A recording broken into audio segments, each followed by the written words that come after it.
స్వార్థమేమి లేకుండా ఫలితం ఆశించకుండా మేలు చేయువారు ఎవరు విశ్వమందునా?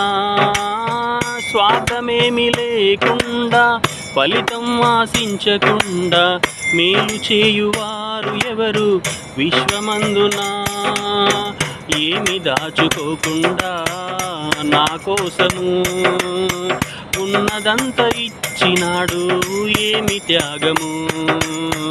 ఏమి దాచుకోకుండా నా కోసము ఉన్నదంతా ఇచ్చినాడు, ఏమి త్యాగము. ఎవరైనా ఉన్నారా, ఎచటైనా ఉన్నారా ఇలాంటి స్నేహితుడు? ఎవరైనా ఉన్నారా, ఎచటైనా ఉన్నారా